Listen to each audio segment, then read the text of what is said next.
always delayed.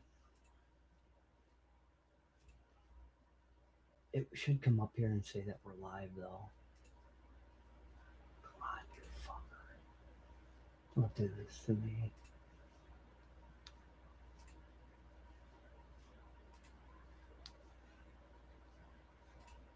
Okay, well, I'm just gonna start.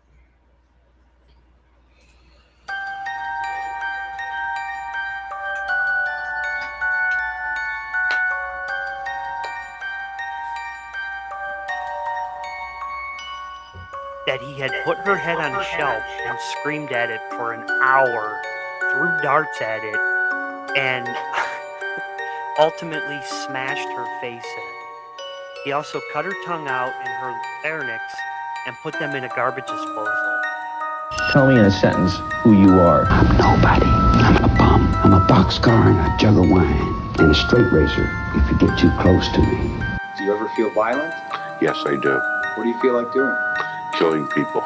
You still feel like killing people? Yes. Describe the feeling that you get when you feel like killing people. Well, last March 11th, I was hallucinating, and I took a razor blade and I cut a man's throat. Here in the hospital? Here in the hospital. Do you think you'd murder me, Joe? Yes. That's gruesome, Joe. That's horrible. Yes, it is. And you don't blame me if I say I hope you never get out of this place. I hope I never do either.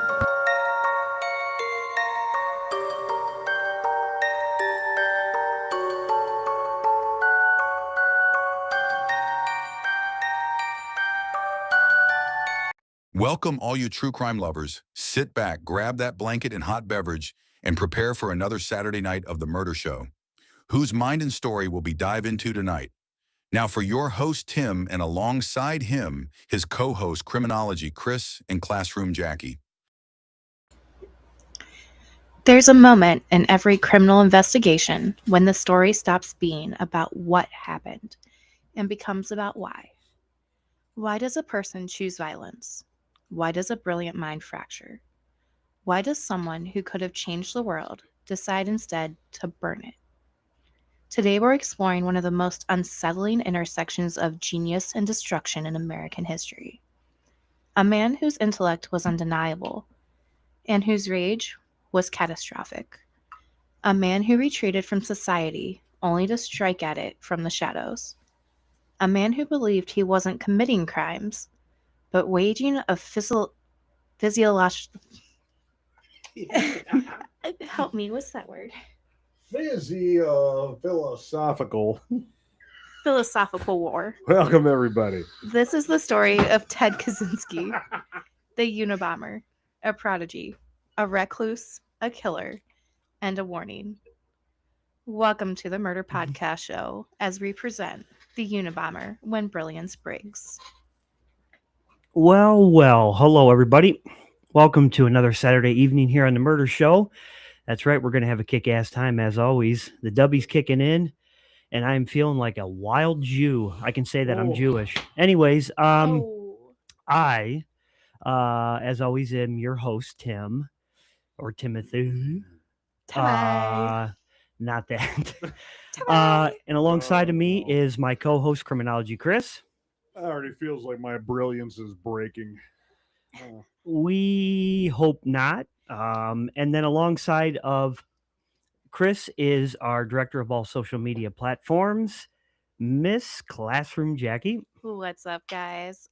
I'm going to be interacting with you guys in the chat tonight, so feel free to reach out and we'll be talking back. Yes. It's going to be a good time. Yeah. We got some new little You talk back. fun screen behind us there. We got some cool characters up there. Not even going to pronounce. Thank you, because I was going to fuck that up. It's us, you guys. Yeah, it's us. Classroom Jackie, your host Tim, and Criminology Chris. Yeah. Yep. So as always, we will start out with our sponsors. We have the fabulous Crafty Corner by Laura. Laura makes all your handmade crochet items, jewelry, plushies, and more. You can check her out on Instagram at Crafty Corner by Laura and on Etsy. You can also email them at thecraftycornercrochet@gmail.com. And of course, the one that we love is W Energy. We drink the hell out of this shit. It is there's no, let's see, jitters with it. It helps you focus. This stuff is legit. We keep preaching that because this stuff really works. I unfortunately didn't get a chance to make some one day during this week, and I was so tired. I stopped by the gas station. I bought an Alani, which I haven't had since we started drinking W. Oh God. And man, by time 2 hit, I wanted to take a nap. I was so tired and I felt like I needed more.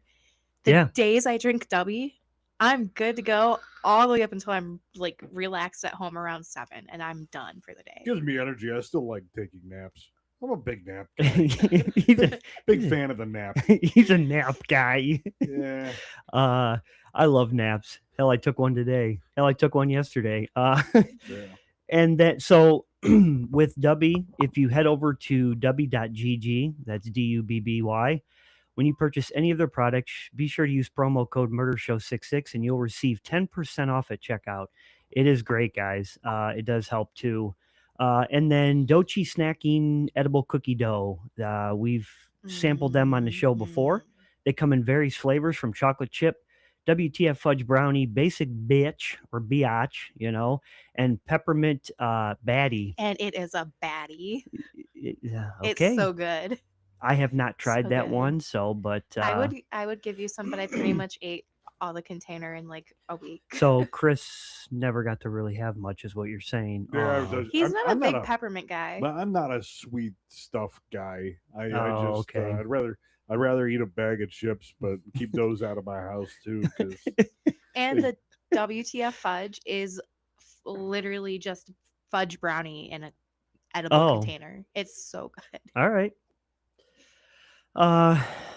Let's see. Yeah, so if you go to their website, Dochi Foods, DOICH foods.com, and use the code MurderShow66 again, you'll receive $5 off of your order. And we get a little bit of the cut from those too, as we described last week. But what we do with it, excuse me, is we build it up, and I mean, we don't get like a whole lot, but we use it towards anything on this show is what we do with it. So if we have to buy any little bit of upgrades and stuff, that's what we do with it. We're not paying our bills with that shit. So not nearly enough. Yeah. No, we're not highly compensated here. I mean, these guys aren't. I might be, but you know, Hey. your deal's your deal. You know. Yeah. Is he getting paid? I don't get paid. Everybody's got their deal, Jackie. Everybody's got their deal. Well, everybody. Fine. I see where I belong. Chris doesn't get paid. You and I do. Oh, okay. So anyways, tonight we are, you probably saw it broadcasting and stuff. We are going to be covering the famous Unabomber, Mr. Ted Kaczynski. This guy is, he's a trip. I watched some stuff on him this past week and I forgot about him until I started watching and I was like, oh, I remember this guy. It's crazy. He was so smart. What was it? You said his IQ was 167? Yep. This guy Holy was cow. brilliant. He was smarter than, what was it? Kemper. Yeah. Kemper was 145 or 135. I think we should start ranking the criminals on their intelligence. Yeah, That's the guy was brilliant.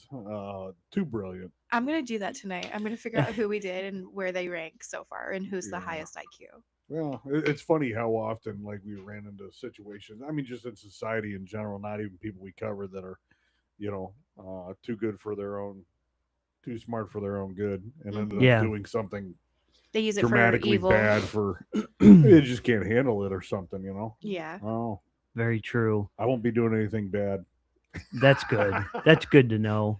I'd probably still keep you on the show, but anyways, I'm not smart enough to be lumped in with those. You don't fellas. know. You're really smart. Really smart. Don't listen to her. Oh shucks, he's blushing now. It's the dubby kicking in. Don't worry about it. Yeah. All right. So the early life of Mr. Ted Kaczynski here. He was born in Chicago in 1942. That was way before all of our times. His parents, Wanda and Theodore Sr., were hardworking, practical, and deeply proud of their firstborn son. So he's a firstborn. Mhm. Look at him go. And from the start, Ted was unusual. So here we go. Here's another one where something's wrong right from the rip.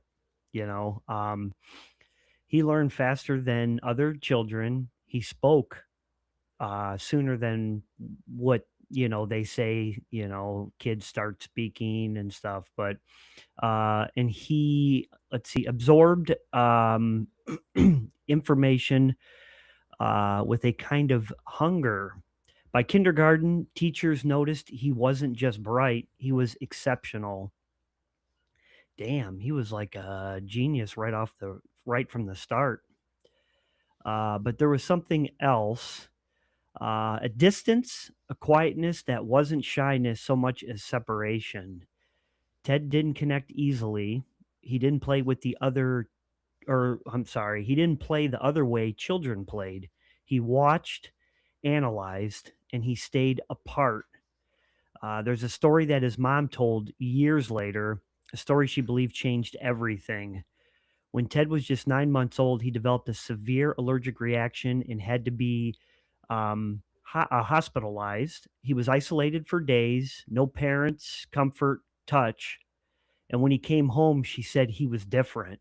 Now, why would that be? What would If you're isolated, it can change you even as a child. I mean, was it just for a few days or? it said he was isolated for days, so it's not really specifying, Oh, yeah. but But also that to me that's a little confusing because if you have an allergic reaction, unless you have no idea what it is and it could be familiar related, like somebody in your family, cologne, perfume, something like that, yeah. why would they isolate a child? Yeah, that's what they're not really saying what it was, but it is severe. But I mean, that could be anything, Was it from a bee sting or a certain Air. food, air? Yeah, Right. maybe he's allergic to Well, air. Yeah, maybe he's allergic to whatever they're laying him on or whatever he's dressing in. I mean, apparently it didn't just stop, so Yeah, obviously it was necessary to. yeah. Um, so he was acting different. He didn't really, express as much. He was less trusting. He was more withdrawn. Psychologists debate how much that moments, mattered. What was clear is this: Ted Kaczynski grew up feeling separate from the world, and that separation only widened with time. So it sounds to me like that's kind of where things started to change, maybe his mindset. So I wonder if he never had that happen and he never really changed then, if he really would have turned into what he was. I Well, mean, yeah, I mean, he kind of ebbed and flowed, like in and out, being a Yeah. part of society and then being withdrawn even later in life. Like, he was a part of something. I mean, he was at Yeah. Berkeley and he was an assistant professor. He did a lot of things, but it wasn't until he isolated himself once again where things really started becoming an issue. Yeah. So by the time Ted reached high school, he was operating on a different plane, as they say. He skipped the 11th grade. Wow, that must be nice.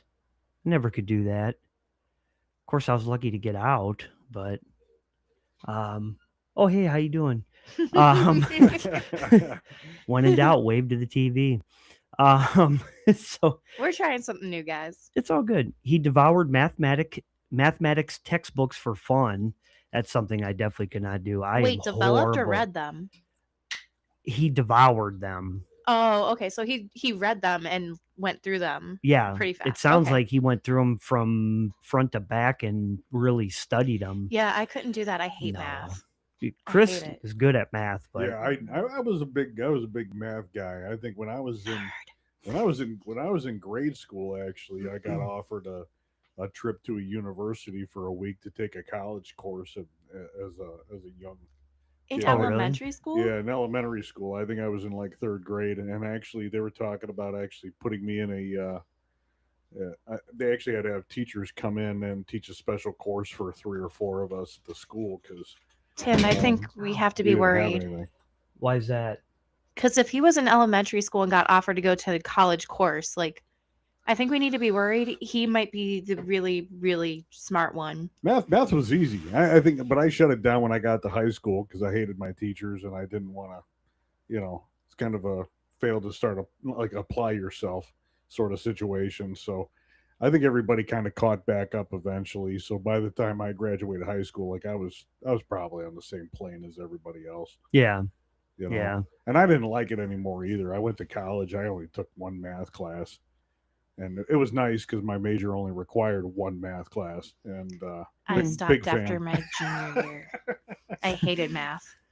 Even in my senior. I stopped learning math after like 5th grade, but I didn't pay attention in math. That's probably why I do so bad. Yeah, I really didn't pay attention. Geometry was really hard for me. I hated geometry. That was the worst. Trying to remember proofs. Oh my god! What the fuck is that? It's the things you put in your graphing calculator so you can cheat. Yeah, I didn't get to use one of those because I got mine taken away because I found out there was games on them, and that's all I would do. Oh god, that was the best part of it. I got in trouble for that. Wait, there was games on? Yes. Yeah, oh my god, what? You could play games the whole entire time. Remember that stupid snake game they used to have on your phone? I agree. I loved Recess. Yeah, the snake game. Recess. Yeah, before you had smartphones and things. I loved Recess. That was one of my Unsafe favorites. Snuggie. Yeah, But Recess. Unsafe Snuggie. Were you one of the ones that would hang upside down from the monkey bars and give the teachers heart attacks like I did? Because that's what I did. ADHD right here. I have it too as well. So it's an exciting thing to have. Not get additional recess. I did not have ADHD, but I did certainly not get additional. No. That's okay. Listen, we're not here to judge. I missed the food though. The octagonal Mexican pizza was the shit. And I know you can buy them at Walmart, but the Loft House cookies, there is nothing like the ones. Yes, there is nothing like the ones that you get from the school's cafeteria compared to the ones at Walmart. I feel like there's some bonding going on. You appreciate what she says, but you don't appreciate the octagonal pizza. You don't have to agree with him. It's okay. All right, whatever. But the Toll House cookies, those Loft House ones with the icing. That's the ones I buy. Not with the icing. But they were the best when you were in school, not now when you buy them as an adult. In school, it was a treat. Now you're like, okay, I can buy these all the time. I miss Pixie Sticks. You can still buy those. Do you ever snort them? Maybe that's why you're bad at math. But I didn't snort Pixie Sticks. You remember the smell of those markers that had the stripes on them? Yes! Oh, yeah. Do you remember the lemon one? Everybody would sit there and just go. No, you weren't there wasn't everybody. What about? Shut it. What about? I'm pretty sure I smelled them so many times. Candy cigarettes. Now those. You can still buy those. Our son gave me a box of them, and I ate them in a day. Oh my god. Yeah. Anyway, sorry we got off on that little side tangent. This is ADHD with podcasters. Oh my god, are you saying OMG to snorting Pixie Sticks? See, I told you there's a lot wrong up here. I told you there's a lot wrong up here, but she's accepting of it. So she's accepting. This is why she and I are bonding. Nostalgic candy, man. And the octagonal Mexican pizzas. See? All right. Thank you for including me. You're welcome. So, okay. So yeah, Ted had, devoured the mathematics books for fun. He was kind of a student that, teachers bragged about. And classmates avoided him. They're like, fuck this guy, he's trying to be up the teacher's ass, At 16, he was accepted to Harvard University. That's wild. He skipped 2 grade levels. What was another one that he skipped? His junior and senior year. Well, he went to college, I think, at 16. Yeah. At Harvard. Yeah. That's it's fucking nuts. He must have skipped his last 2. I mean, if you think about it, most kids at that age, they're learning to drive. Oh yeah. Not going to Harvard, Yeah. Ted was walking into one of the most elite institutions on the earth, but Harvard wasn't the dream his parents imagined. Ted was younger than everyone, smaller, socially inexperienced, and emotionally unprepared. He lived in a dorm known for its harsh environment, a place where students were expected to toughen up, not open up. And into this fragile moment walked a man who would shape Ted's life in ways no one could have predicted.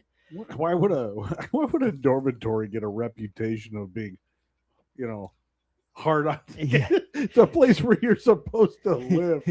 Like it was a dark, dank, and dirty place. It was hard on the children. I'd walk down the hallways and there was panties hanging from the ceiling tiles.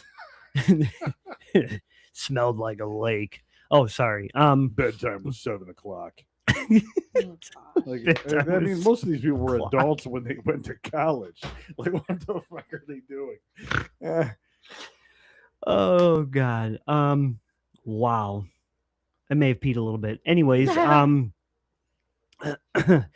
so Henry Murray was a respected psychologist. That was one of his professors. He was deeply interested in the human mind under stress. Now that would be pretty cool to look into. Looking into the mind when it's put under stress. During World War II, he'd worked with the Office of Strategic Services, the precursor to the CIA, designing tests to evaluate spies at Harvard. Murray launched a series of experiments on stress, humiliation, and psychological resilience. And Ted, I guess he did a experiment on Ted too as well. 17 years old, isolated, brilliant, volunteered. For 3 years, Ted participated in sessions where he was subject to intense psychological pressure. He was asked to share his personal physiology, right? Sure. Sounded good. Philosophy. His deepest beliefs. Then he was... Come on, man. I don't think so, You're Tim. fucking with me now. Then he was confronted, mocked, and verbally attacked by a team of... This guy's a dick. I missed it. I don't even know what happened. And they were trained to break Ted down. That's what they were trying to do. Yeah, they were trying to break him down. I couldn't deal with that. The sessions were filmed, monitored, measured. I'd like to see if you can find any of those out there. Yeah. That would be cool. That'd be some crazy shit. It was... To Murray, it was registered, and he was using it. Research, yeah. To Ted, it was betrayal.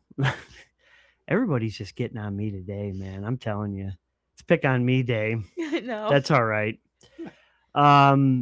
Some scholars argued that these experiments didn't create the Unabomber, as we know as what Ted was. But they may have. Wow, I'm all over the place tonight. Anyways, anybody got anything to say? Because apparently I haven't had enough of this dubby yet. Because my brain is. Ted left Harvard shot. more isolated than ever, more distrustful, more convinced that society was manipulative and corrupt, and he carried that belief with him into the next chapter of his life. Thanks. You're welcome. I got you. Yeah, thanks. That's where it's at. You're welcome. Now we're good. But do you think that this could have had something to do with him fracturing to be the Unabomber? I think a lot of people think that this played a role in that. I mean, obviously the isolation and I think his issue with the world as time went on, I think he had his manifesto and everything he wrote, he had issues with industrialization. He had issues with the modernization of technology and everything that was playing a role in it was kind of coming alive at that time. Yeah. So, but it was obvious. I mean, even worse now. I mean, obviously he was in prison during the 2000s because I mean, man, we went from nothing to, it took us thousands of years just to make a car work. Yeah. Right. Yeah. And then from the early 1900s, we went from cars and shit to cell phones that you could damn near swallow to smartphones to, I mean, everything came on in a big freaking hurry. But yeah, he was. I mean, there was one thing that he was probably right about is that it did start. The industrialization and the technology did start to kind of take away from privacies and things like that. Yeah, oh yeah, I'm sure. Of human beings. So, but do you think with the experiments when he was mocked and betrayed and made fun of, do you think that could have? Well, yeah, that's what I'm saying. Like that was a part of it, Yeah, I think it was just a part of it. I think the isolation coupled with that, and hell, maybe it reminded him when he was a kid. I don't know. I don't know what messed him up to begin with. Could have been. Yeah. But, yeah. Absolutely. I mean, the isolation and the feeling of mocked, being teased, probably did it. Yeah. Oh yeah, definitely. Oh, yeah. It did. It could not have made him a better person. Let's go with that. No. After Harvard, Mr. 10. Ted earned a PhD in mathematics from the University of Michigan. His dissertation was so advanced that even his advisors admitted they barely understood it. He was hired as a professor at UC Berkeley, one of the youngest in the university's history. How old was he when he was a professor? He was 25 when he became an assistant professor. It was, and he was the youngest in California Berkeley history to become an assistant professor at that age. Wow. But he only did it for a couple of years. But Ted hated teaching. He hated the social expectations. He hated the structure. After just 2 years, he resigned. No explanation, no plan. He moved back in with his parents, worked odd jobs, saved money. But then, in 1971, he disappeared into the woods of Montana. He built a small cabin, 10 by 12 feet. No electricity, no running water, no modern conveniences. He lived off the land. He read, he wrote, he stewed. And slowly, Ted Kaczynski convinced himself that modern society was a machine designed to crush human freedom, and that he had a moral duty to fight it. And we have some pictures of the inside of his cabin. Actually. Yeah. So right there, we got a couple different pictures. Let me bring this up and share it for everybody. Now I got a lot easier way of doing it here. Look at that. There's TK. So much smoother now. Oh, it is good. I gotta turn my head around. So he's right there. When he was arrested, as you can tell, the FBI there. The inside of the cabin. There's the cabin, actually right there. Yeah. And then, give me 1 second here. Okay, there we go. Where's the inside of it at? So there's some items. Mm-hmm. And there's a couple more. If you go over, there's one big one that shows some of the stuff with everything that right there. Okay. Yeah. So that's actually, you can go see all of this stuff at the Alcatraz East Museum in Pigeon Forge, Tennessee. It is the coolest place ever if you're a true crime lover. But that is some of the items that they recovered from the cabin and they put on display. And as you scroll back over, you can actually see some of the different stuff. So those are some of his books that he read, a saw that he used. I think that's a breaker bar. I was going to say, yeah, what's that big one? Is that a breaker bar? Or a crowbar?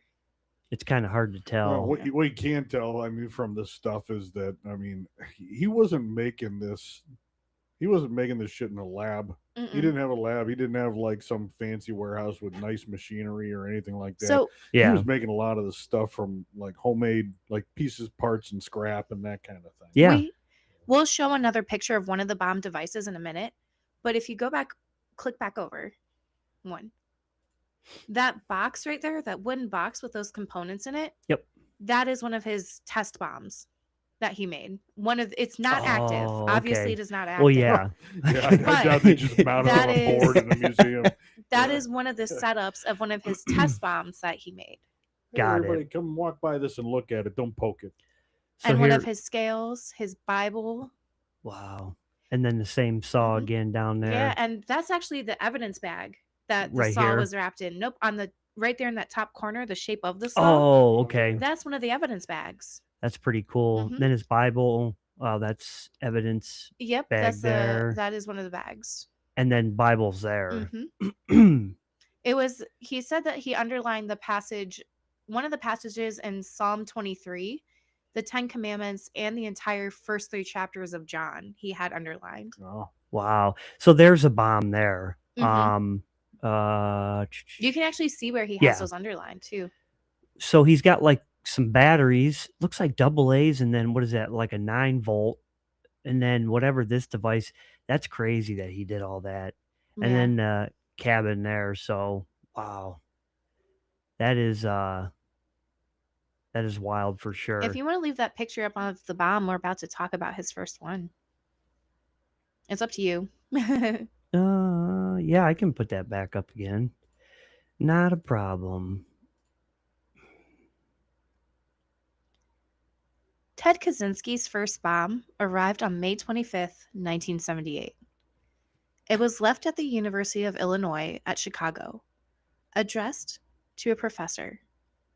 But the package never reached its intended target. It was returned to sender, except the sender's name was fake. A campus police officer opened it. The device detonated. He survived, but the message was clear. Someone out there was angry and methodical. Over the next several years, more devices appeared. Airlines, universities, researchers, computer scientists. People connected to technology, progress, and the modern systems Ted believed were destroying human freedom. The bombs varied in complexity, but they shared a signature. Wooden components, handcrafted parts, a meticulous, almost obsessive attention to detail. The FBI created a task force. They called the unknown suspect the Unabomb. Case, short for University and Airline Bomber. The media turned the acronym into a name, the Unabomber. But at this stage, the FBI had almost nothing to go on. No fingerprints, no witnesses, no clear motive. Just a growing sense that the person behind these attacks was intelligent and patient. He went through multiple trials to get those bombs just right for what he wanted to do. Oh, he had to have. I mean, because there's no way he just got it right from the beginning. Right. And you have to remember, he's in a cabin with no electricity, no water, no conveniences like lights. Yeah. And he's building these bombs. That's what I'm saying. I can't believe he's going through all this testing process. Aren't you worried about, blowing yourself up? Right? I mean, that's just wild to me. You're willing to take that risk. yeah. Well, it seems like he had, one, he was a very intelligent guy. Second off, I'm sure he did his research. Guy didn't seem like he was afraid of a book. No. And then on top of it, it seems like he probably had quite a bit of an ego. Yeah. Came to that. So I doubt he was fearful, Probably not. He didn't give two shits. He's like, let's see what I can do here. Oh, yeah. What the hell happens if you blow yourself up? I mean, he's dead. Yeah, he's dead. Yeah. Or he just blows off a hand or an arm, Or an ear. It's just there. We can grow arms back, right? We're not axolotls or crabs. Sorry. What the hell's an axolotl? They can grow their little nubbins back when they lose their hands. Isn't that a Tyrannosaurus Rex? It's the little. It's a lot of cows. It's a water. A lot of oxes. AX, not OX. He's gonna be here for a while, folks. It's all night. A water salamander with frills on its face, and they're really popular because they always look like they're smiling, and they come in like pink and white and other colors. So these are real? Yeah, Yes. Or is this like a mythical creature? It's real. I will show you a picture Why later. isn't it at the aquarium or the zoo then? They are at the aquariums and the zoos. Fuck no, they ain't. I'm going to the aquarium tomorrow. Fuck it. When was the last time you've been there? They'd It's be in been the Rand quite- Forest area. It's been quite a few years, Yeah. but Look them up. You can look it up online right there while you're sitting there. so now I just sit here. Wow. Okay. Anyways, carry on. By the mid-1980s, the Unabomber case had become one of the most complex investigations in FBI history. Agents sifted through thousands of leads. They interviewed professors, engineers, former students, disgruntled employees, anyone who might harbor a grudge against the scientific establishment. But Ted Kaczynski was invisible. He lived in a he lived in a remote cabin outside Lincoln, Montana. He had no electricity, no phone, no car. He rarely interacted with anyone. He was the perfect ghost. The bombs continued. Some caused injuries, some caused deaths. Each one was a message, but the message was still unclear.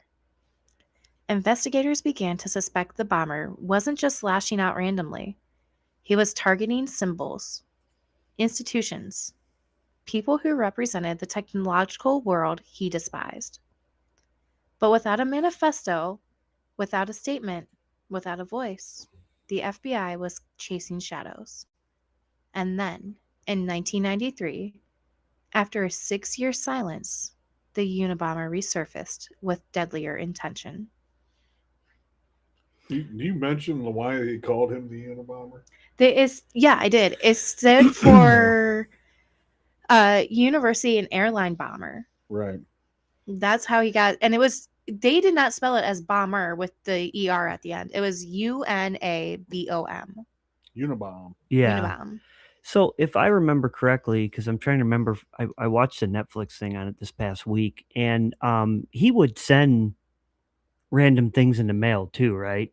I believe so. Okay, because I thought so, but I couldn't remember offhand. But then he would also, and correct me if I'm wrong, Chris, wouldn't he make certain bombs he had mentioned to where they would like not so much kill the person but harm them? Yeah, like, it kind of seemed like somewhere where the intent was to maim or something like that. As Okay. opposed to I kill, thought so, but because they were, well, obviously weaker. I think because there was only 3 people, I believe, Yeah. that were killed by this. There was only 3 deaths. But there were what, 23, 26 people, I believe, that were injured. I can tell you Wow. in a second. There's quite a few people that so they probably lost like limbs and sustained stuff like injuries, that. lost a digit or something like that. That's crazy. Yeah. I wonder if he was just trying to harm. I wonder what he was thinking when he actually killed like the first person, because he probably maybe didn't mean to kill and then it backfired on him. I don't know, but Yeah, kind of makes you mean- wonder if he was trying to make a point and then that happened. He's like, shit, I used too much. Yeah, You know, kind of what was going through his head. I'll do it again. Yeah, yeah. So The first bomb in 1985 was a nail and splinter bomb that exploded in a car park outside of a computer store in Sacramento, California. oh God. I mean, you doing something like that, you have to be of the understanding that you're very possibly going to kill somebody. Yeah, that's what I'm saying. Like, how do you think that you're not going to kill somebody? Yeah. That's wild. Nail projectiles kind of scream. Yeah. These bomb things remind me of, and I know it was fake, but the old movie Speed. Oh yeah. Remember Speed with the bomb on the bus? Don't go below like 55. Yeah. That just reminds me of, I don't know. That was always a really neat, movie to me to see how they got in there with all the wires and stuff. But yeah, there's no way I could deal with that. I'd be like, dyslexia would kick in. There's like red, blue, green, black, cut them all, But yeah, go ahead. No, you're good. The victim killed in the blast was Hugh Scruton. He was 38, I believe. Wow. He He's was young. 38 years old. My age. Well, 37, but close enough. The youngins. The Yeah. 1993 quiet. bombings were different, more powerful, more sophisticated, more personal. A bomb was mailed to David. I'm not even going to try and pronounce that last name. Good enough. He was working as a computer science professor at Yale. David was seriously injured but survived. Charles Epstein, who worked at the University of California, received a bomb in the mail the same weekend. He lost 7 fingers when it exploded. Oh, Jeez. At that point, you might as well just blow off the remaining, 3. shit. Mhm. Yeah. Also in 87, there was another bomb that was one of the nail and splinter bombs that went off, but it horribly injured a few people, but no one died from that one. Okay. That's crazy. Mhm. 7 fingers. I wonder which ones, too, Wow. Oh man, I could not. No. No, especially for like all 3 of us here, our job involves, using our hands a lot.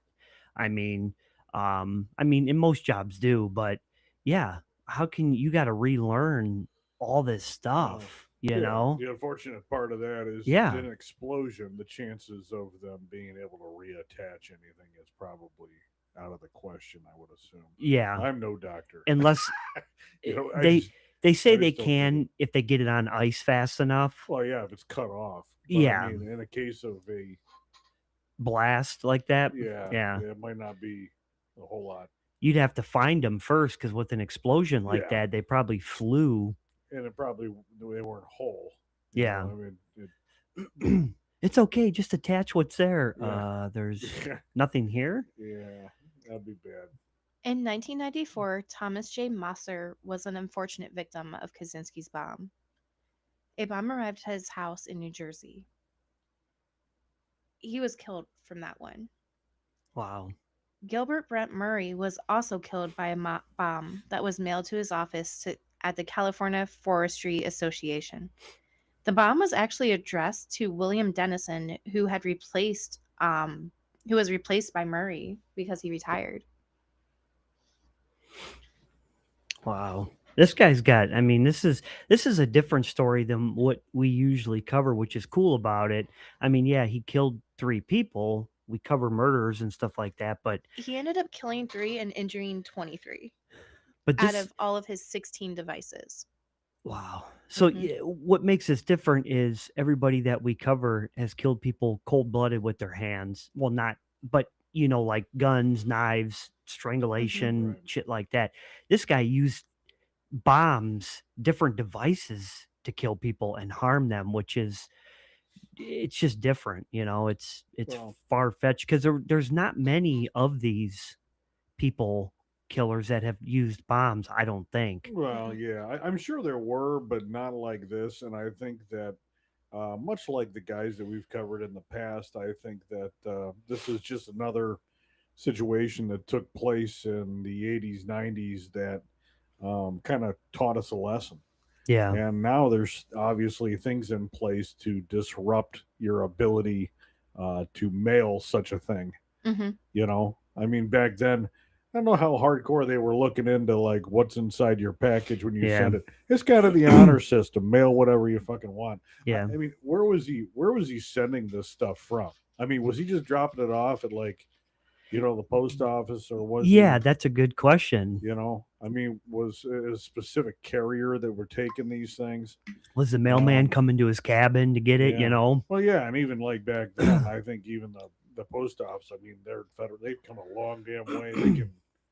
They can find anything. Yeah. You don't dare ship something that you're not supposed to now. Hell no. They'll figure it out pretty damn quick. I want to look that up while Jackie's continuing there. I'm kind of curious to see what how he Like the service he used in order to. Yeah. Yeah. One device severely injured a geneticist.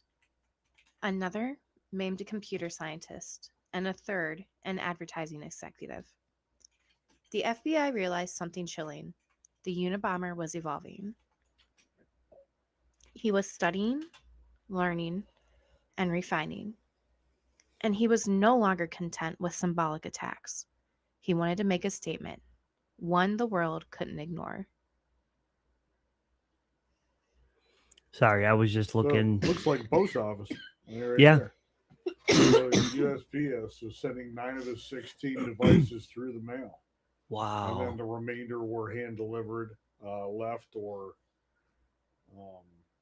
sent some packages to Targets to avoid it. Yeah, in Wow. some other fashion, I guess. And he did that between 78 and 95. Yeah. Yeah, there's no way anybody could get away with that in the mail 16. now. He would put a total of 16 bombs, and 3 of them went off and killed people. Jeez. In 1995, newspapers across the country received a letter. It was from the Unabomber. He demanded that a major newspaper publish a long essay, the Manifesto, outlining his beliefs about technology, society, and human freedom. If they refused, he threatened more violence.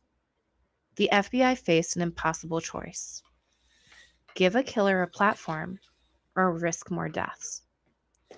After intense debate, the Washington Post, with support from the New York Times, agreed to publish the manifesto.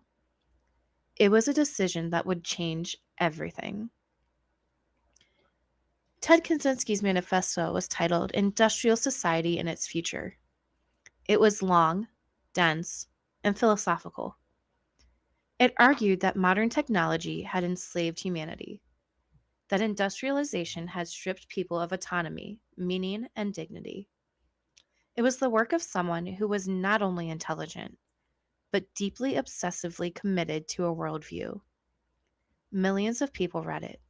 Some dismissed it as the ramblings of a madman. Others found unsettling truths buried within. But one reader recognized something far more important. David Kaczynski, Ted's younger brother. Uh-oh. David had always known Ted was brilliant. He had always known Ted was troubled. But as he read the manifesto, he recognized the writing style, the phrasing, the ideas. He recognized his brother's voice. How crazy is it that his brother picks it up and reads it and realizes that's his brother? How likely would you be able to recognize your brother's writing? That's if I asked you to pull it out of 50 different things in front of you. I mean, it had to be obviously unique. Yeah. In nature in order to be able to be recognized in that kind of fashion. Yeah. Because like my brother, I have no idea. Like he could write anything. I couldn't recognize his handwriting. Yeah. Nothing that he says or any sort of special, like maybe if you have some sort of like common slogan thing that you commonly say, like oh yeah. Yeah, I do have a few of them. I do have a few of them. I couldn't recognize my, brother's writing. There's no way. Yeah. I couldn't. Could you recognize any, like your sister or pretend brother or? Yeah. No. This is Tim's catchphrase. I know it's him. That's it. This is it, Lois. I'm living it. David agonized over what to do. He loved Ted. He feared Ted. And he feared what Ted might do next. Eventually, he made the most painful decision of his life. He contacted the FBI. On April 3rd, 1996, FBI agents surrounded a small cabin in the Montana woods. Inside, they found Ted Kaczynski, disheveled, isolated, and surrounded by journals, tools, and evidence linking him to the bombings.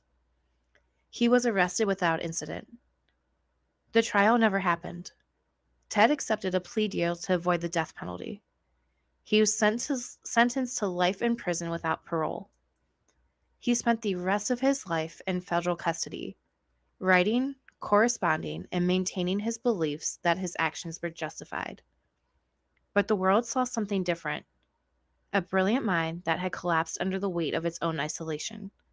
A man who could have contributed to society, but instead chose to attack it. So his brother turned him in, huh? Yeah. And his brother knew where he lived? I guess. I mean, They probably figured out like Probably wasn't too hard to track down. I don't think he made a whole hell of an effort to try to hide himself. No. I mean, other than being in a remote. I mean, Montana's about as remote as you could get up there. You know. Mhm. yeah, I've never been up there before, Yeah. but there's probably not much to No. do. There's not a whole lot of Mostly, anything. what, open land, Hunting, fishing. Trees, mountains, things. trees, mountain things. You know. That's a quote. That's a Cabins. quote from criminology, Chris. Glad I could help. Ted Kaczynski's story forces us to confront uncomfortable questions. What happens when genius becomes alienation? When intellect becomes obsession? When a mind turns inward so completely that it loses all connection to humanity? The Unabomber wanted to warn the world about the dangers of technology. But in the end, his violence overshadowed his message. His brilliance became a weapon, his isolation became a prison, and his legacy became a cautionary tale.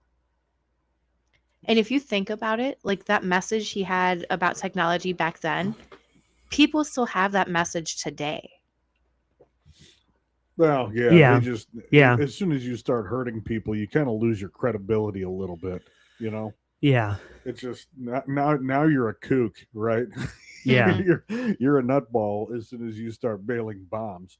You know, I think honestly the isolation I think led to like an extreme paranoia, and I think the extreme paranoia probably played into some things, maybe development of malicious intent and other stuff that, you know, Yeah. like how do I show the world that they're wrong and I'm right? Yeah. You know, Yeah. how else do you do it? Then no one's going to listen to you.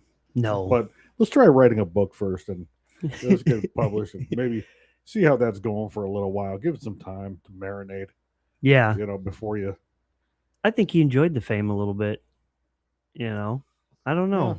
I don't know. I mean, I just think it's crazy that they said that he was trying to teach people about the technologies and stuff. So that's your way of Yeah. teaching them? So There's a lot of people that probably be depressed about solitary confinement in a Colorado prison. He probably was not one of those people. You know. I actually have some really cool questions, like to go with this that we could Okay. talk about some. Lay it on us. This one's you. Oh, I have a God. question for Oh, you. God. Do you think Ted was born socially detached, or did his life experience push him into the isolation? I mean, hard to answer that kind of question. I think even like remotely intelligent people kind of find themselves to be removed from society to a degree, or not being equal in some cases.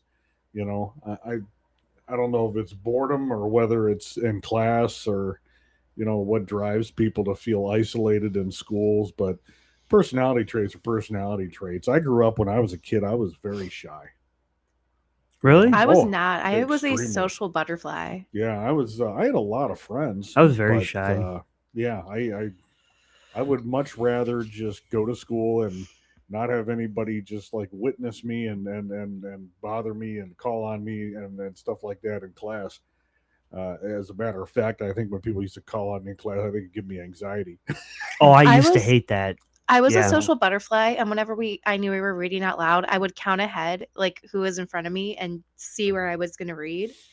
But I was also the one, like I was severely bullied in school, Yeah, I was. but I was the social butterfly and just wanted to talk to everybody and be friends with Yeah, everyone. I was not bullied, but man, when like we had to get up in front of a class and read something, like it would be coming down the pike. You'd notice like the kid next to me get called on, and I knew I was next, and like my feet would go cold. I Yep. loved Like, that. I used to That was my hate that. favorite because I pride myself on my reading. Oh, I hated that. I hated that. Yeah. Yeah, you get anxiety bad when I knew it was going to be, or when the teacher's looking around the room on who they're going to pick, And they randomly you're, pick you and you're because you just went like, like this.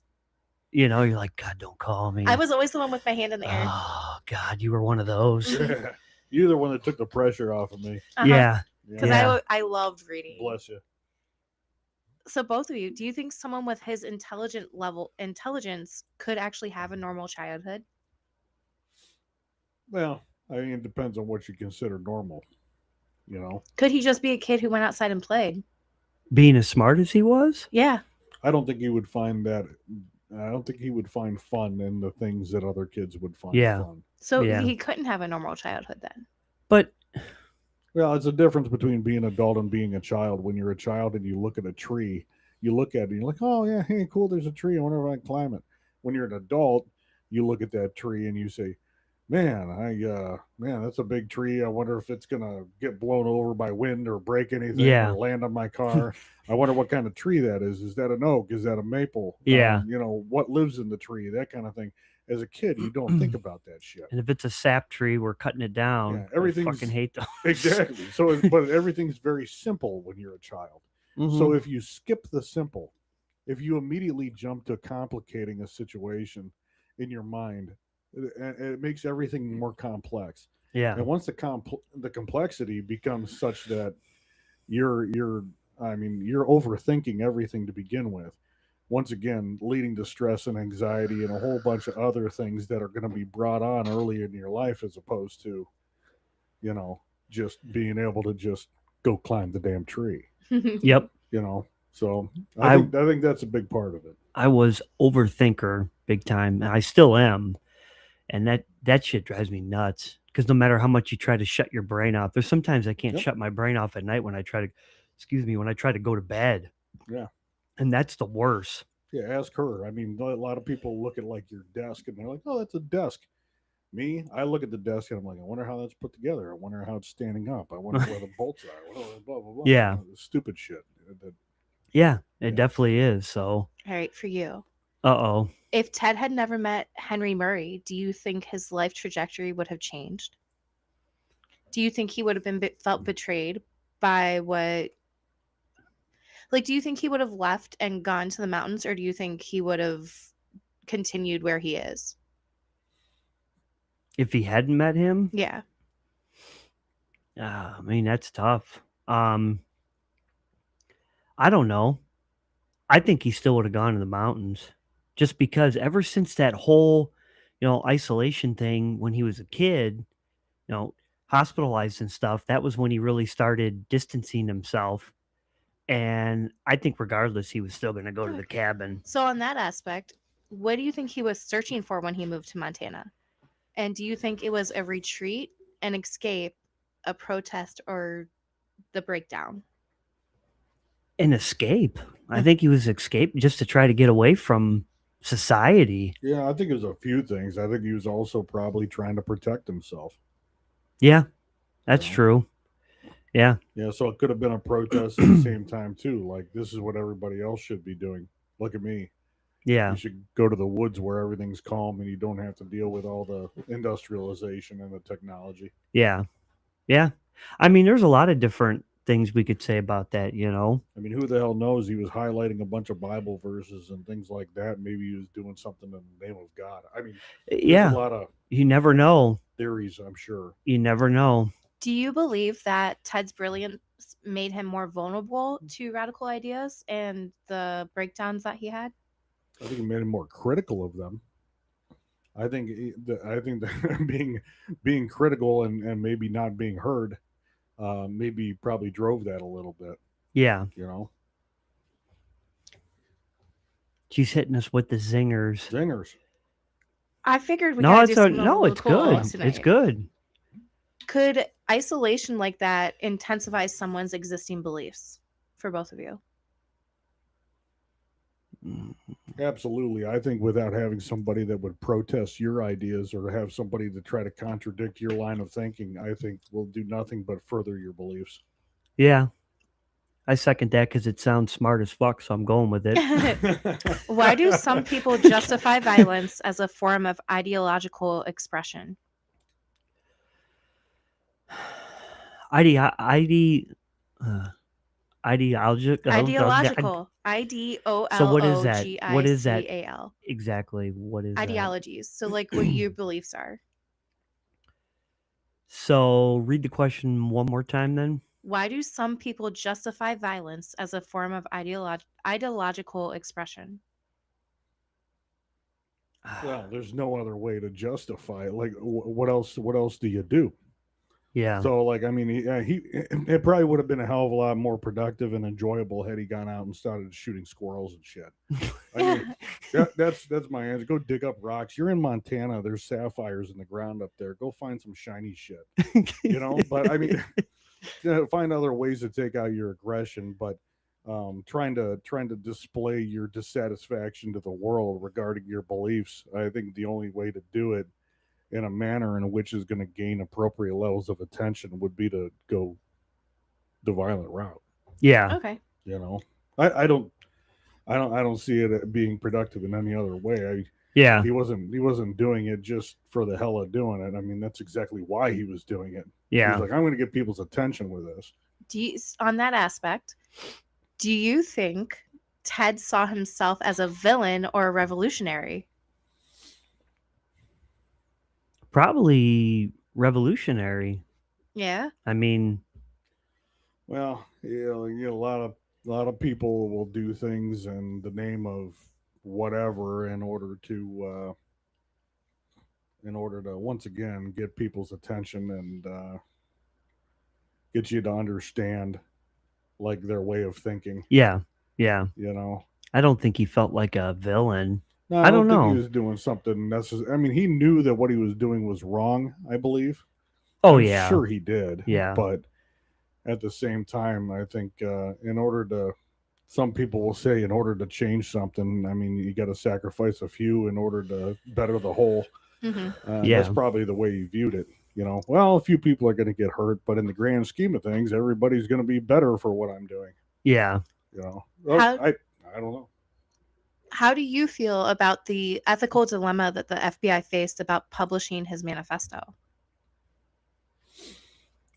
I don't, because they did publish it. They did because they did. They could either publish it and do what he wanted, or take the chance of having more deaths on their hands, many hands. I think that's why they did it, because they didn't want any more deaths, right? But do you, for both of you, do you also consider them kind of like BTK, where they published BTK's thing and let him speak that way? Do you think that they should have done that, or should they have just said yeah and then shown a fake article being published? I mean, obviously the FBI, they're really smart. They had a reason to do what they did, and that they published it and went along with what he wanted. There was some sort of reasoning behind it. We don't know, but I mean, I don't think they were wrong for doing it. I don't know. They did it for some reason. Yeah, they had to do what they had to do, but I think they probably truly believed that even the publishing of some type of work like that is not necessarily going to be harmful in the grand scheme of things. You're right. So maybe if they were pushed into doing it, yeah, it probably was right to do it. But obviously, it didn't develop some sort of massive cult following or anything. So they were right. Yeah. It's not like it did a whole lot of damage. True. Agent, welcome in the chat. Can you imagine being in David's position, turning in your own brother? And do you think he made the right choice? I think he did. I mean, family or not, when something like that is happening, if my brothers are doing something like that, you best believe it. I'm turning their asses in. You just touched on my next question. It was loyalty versus responsibility, and you just touched on that. I'm turning their ass in. What about you? Yeah. How do you continue to let people get maimed, injured, and die? That's just it. In the name of something that is, irrational. I mean, I can't. Yeah. You can't just sit back and allow that to happen, because once you have identified the fact that it's your brother, you're like, well, shit. I mean, it's you're gonna harbor some freaking responsibility. Yeah. When the next one goes down. Yeah. My brother was a detective and cop for a while here in our town, and he told me before, he's like, don't expect nothing from me if you get in any kind of trouble. He's like, they can fucking arrest you. So yeah. If he was doing shit like that, you best believe it. I'm going to turn him in. I mean, and it's probably the best for both worlds too. Yeah. I mean, honestly, it's the best for him, because eventually somebody's going to figure it out. And if it's not the police that are figuring it out, your brother's going to end up getting a bullet in him Yeah. or something. Right. But if my brother did any type of killing, his name would be the Abercrombie and Fitch killer or some shit like Oh, that. my You know, Lord. it'd be something like that. The model killer, you know. It'd be Thinking about the time period of when this was going on, why do you think the Unabomber case was so difficult for the FBI to solve? And what would the investigation look like today if this happened in modern times? Oh, Chris and I, like we were talking about before with the whole USPS, I don't think it would have gone as far because they would have had to deliver these bombs in a completely different way.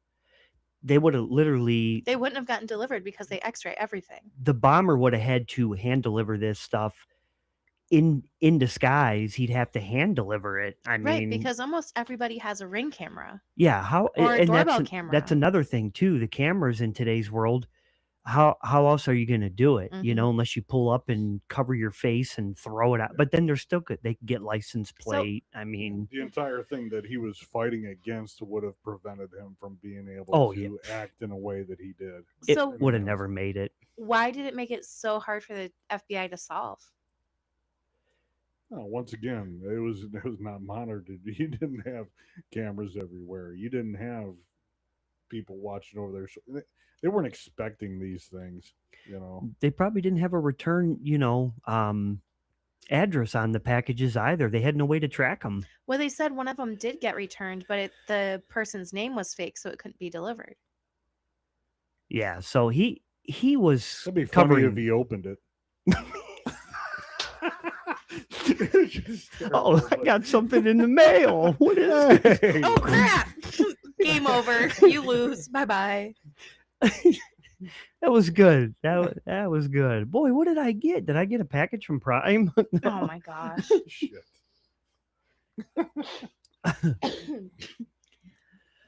Could Ted's life have turned out differently if he had been better supported and wasn't isolated as a child and went through those experiments? I think that's something that we won't ever know. Like I said, If when I asked you, hypothetically you could think about it, do you think it would be different? I believe it would be different. Like I was stating in the beginning, if he didn't go through the whole, hospitalization, isolation, because his mom said when he came back, that was when everything changed. I believe if that didn't happen, and I could be wrong, we don't know, he would not have gone the direction that he went in. He probably would have gone on, Harvard and probably did something else with his life because he was really smart before that whole isolation thing happened. Right. I don't know, Chris. What do you think? Yeah. Well, it's kind of like I said, it's difficult to tell, honestly. I mean, with Yeah. all these questions, we can sit here and theorize and pontificate and take stabs at whether or not somebody could have done what they did. It's the same thing with all the other guys that we've covered. If they didn't have a shitty childhood growing up, would they have gotten into the same thing that they did? Maybe. And some of them didn't. Some of them had a great childhood. Yeah, That's right, what's exactly. weird. They just all of a sudden, it's like a switch flips in their brain, and then they totally go a completely different route. Yep. So we go down in the nature nurture thing again. Yeah, and yeah. It's a difficult thing to figure out. They're still working on that shit. Okay. Is there a line between warning society about danger and becoming the danger yourself? Oh man, what's up with these A damn tough one. zingers? Aren't these good? Read the question again. Sorry, my there- brain's slow. Is there a line between warning society about danger and becoming the danger yourself? Well, I think the signs were there. I think he did plenty of warning. Yeah. And honestly, I mean, with a lot of these guys too that we've covered, same thing. People weren't paying attention to it. Yeah. Nobody thinks that you going and isolating yourself in a cabin in Montana means that you're going to start sending out mail bombs. Yeah. So who expected that to happen based on that? So now there's a little bit of a precedent set for sort of things, and people watch that shit in schools now. Mhm. Parents get warnings. you know, they tend to keep a little bit closer tabs on your personality and socially, you know, your social withdrawal and that sort of thing, to try to determine whether or not there's something that is coming down the pike. Mm-hmm. Yeah. But once again, still, people have kids that get into trouble, do terrible things, and a lot of them, even the parents, still never see it coming. So, and maybe it's because they're slightly oblivious due to the fact that you don't want to believe that's going to be the case. But There was the what's it, Detroit, Michigan one that kid went a couple years ago. He went and he did the school shooting, and his parents ended up going away for life because Oh yeah, because the gun. yeah, Yep. yeah, the gun, they left the safe open. They bought him a gun, and he had told them multiple times that he needs help and he needs help, and they just ignored it and ignored it. So he got life, of course, but then both parents got life sentences because they technically knew that he needed help.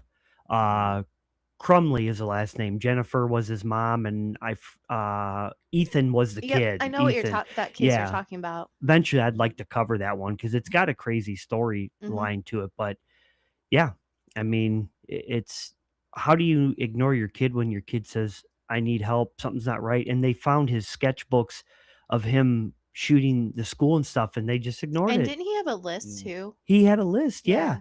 and they just ignored it. And Right. it's like, and then he knew what the code was for the gun safe, and the parents tried to lie, and then they took off and hid when he was wanted and stuff. So yeah, it's crazy, you know.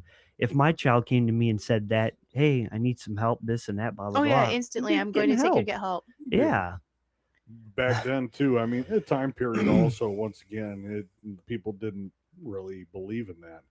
It wasn't publicized so much. The media didn't blow things out of proportion or even report on half of that crap that they do today. yeah, It didn't seem like it was so commonly occurring. Now it is, you know. yeah.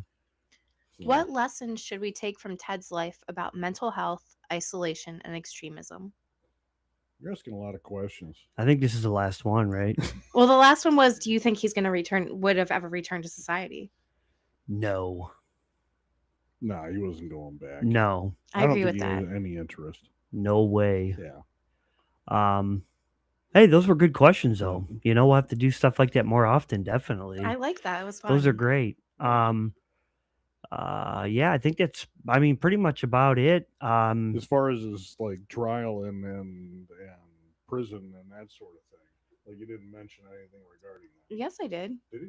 Yes. Yeah, Was I somewhere else? I think so. Dubby was taking control of your brain. Yeah, I mentioned exactly where he was. now- That he was sitting in jail, and he just recently died 2 years ago. Killed 3 years ago, himself. he killed himself. Maybe I Yeah. was like just drifting off.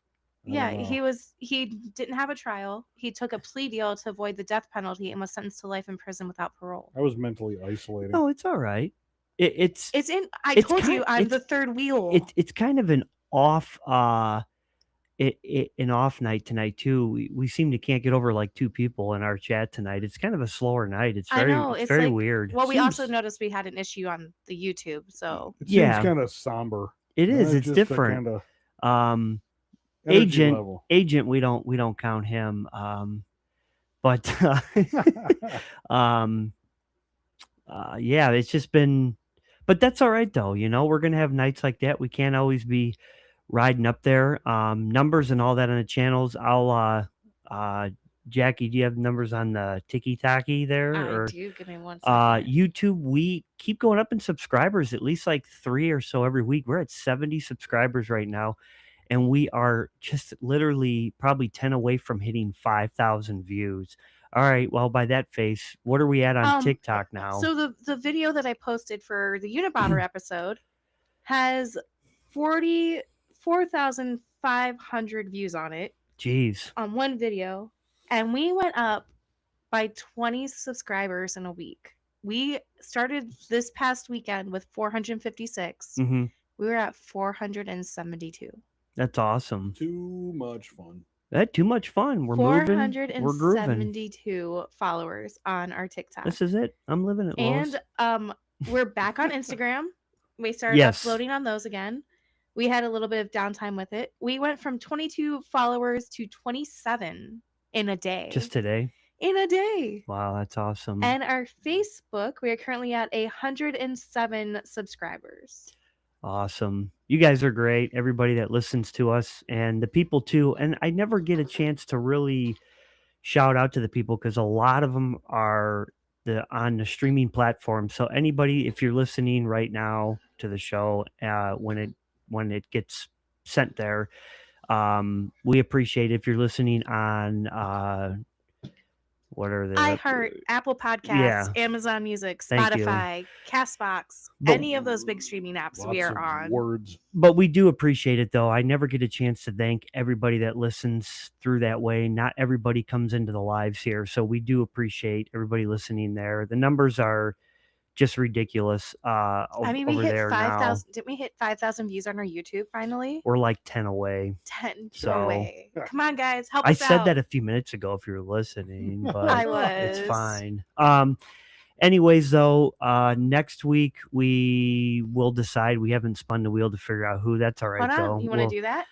We're gonna spin the wheel for you folks right now. Yeah, you guys get so to you see can who we're tell gonna pick. Who we're gonna pick. Uh, Hold on, I'm pulling it we're gonna up. cover Chris because he's really smart and he went off the deep end. Oh, and don't get into my mind. Yeah, The no, place it's his a I lot. wanna his be. mind consists of motorcycles and motorcycles And Dubby. and Dubby. All right. So that's so for people that don't know, we have a wheel here and we have enough for 10 weeks worth of episodes that we threw into the wheel. We spin it and it tells us who we're covering the following week. And yeah, so we're gonna spin it now. We're gonna spin it now for you and we'll tell you who we're covering. Bum, bum, bum, bum. Da-da-da-da-da-da. I need like the what's it Jeopardy theme song, you know? Ooh. Who we covering? Who we covering? We're gonna do the Night Stalker. The Oh, Night that's Stalker. fun. Richard Ramirez. Richard Ramirez. I know This that guy. one is gonna be such a good case. He's So an interesting fella. get ready. And, yeah. Night Stalker, Richard Ramirez, next week here, Saturday, 8 p.m. Eastern Standard Time. Other than that, we hope everybody has a good weekend. The Super Bowl's tomorrow. Enjoy yourself. Don't shit your pants. I don't know why I thought of shitting your pants. But anyways, enjoy yourself and hope everybody has a good week next week. Other than that, I'm going to send it over to Classroom Jackie to let her do her thing. And yeah, Same crime time, same crime place. good night, everybody.